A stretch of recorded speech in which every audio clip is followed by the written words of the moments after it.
سلبية يجب التخلص منها.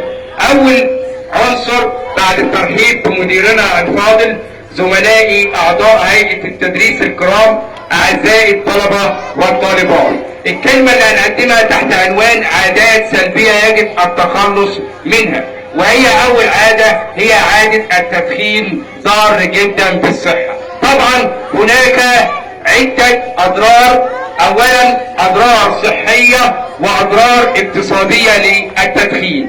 الصحية طبعا معروف انتشار الأمراض وأهمها أمراض السرطان، الرئة، أمراض الصدر وغيرها من الأمراض، وكفانا الله شر الأمراض. يبقى أول عادة سلبية هي التدخين. يجب أعزائي الطلبة والطالبات أن تدرك أن التدخين ضار جدا بالصحة. عرفنا الأضرار الصحية. الأضرار الاقتصادية، التبذير في المال وصرف الأموال على علب التدخين والسجائر وغيرها من أنواع التدخين.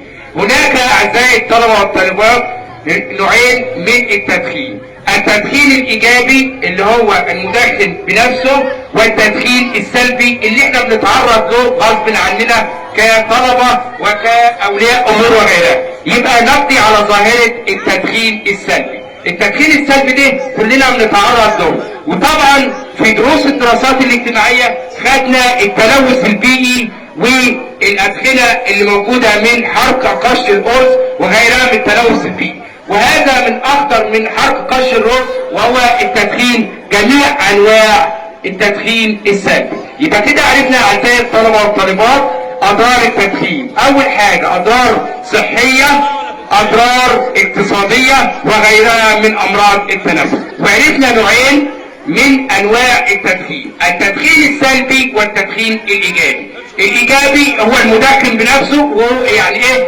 بيسيب نفسه. طيب التدخين السلبي اللي إحنا بنتعرض له. وفي جماعة في المدرسة اسمها جماعة مناهضة التدخين في مدرستنا. طيب كل شوية هناخد عادة سلبية وهنرجع عليه. يبقى كده أعزائي الطلبة والطالبات في نقاط مهمة تعرفها. التدخين ضار جدا بالصحة. التدخين يؤثر على الصحة العامة.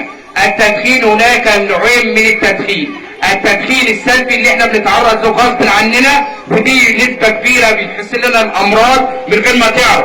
يعني ممكن تكشف عليك تعرف يقول لك انت كنت مدخن قبل كده وانت لا ليك عليك بالتدخين ولا حاجة، ودي ظاهرة سلبية يجب القضاء عليها. طب هتبعد عنها ازاي؟ تبعد عن أي بيئة فيها تدخين، تستهدف منهم وتبعد. ثاني حاجة واصدقاء السوء. طب اول حاجة بقى البعد عن اصدقاء السوء. يبقى في عادات سلبية يجب القضاء عليها. صديق لك او والده بيدخن او اي حاجة ما تخشش البيت ده، يبقى هناك عادات سلبية يجب التخلص منها. يبقى كده يا اولاد اعزائي الطلبة والطالبات اتفقنا في مدرستنا ميت الرقة هناك جمعية مناهضة العادات السلبية في مدرستنا، وبدأناها بالتدخين. عرفنا ان التدخين ضار جدا بالصحة، دي اول نقطة. تاني حاجة اضرار التدخين، اضرار اقتصادية، المال اللي بيضيع في علبة السجاير والغلاء اللي احنا كده اولادك اولى بهم. تاني حاجة البعد عن اي بيئة تتعرض للتدخين السلبي. وشكرا لحضراتكم والى لقاء اخر.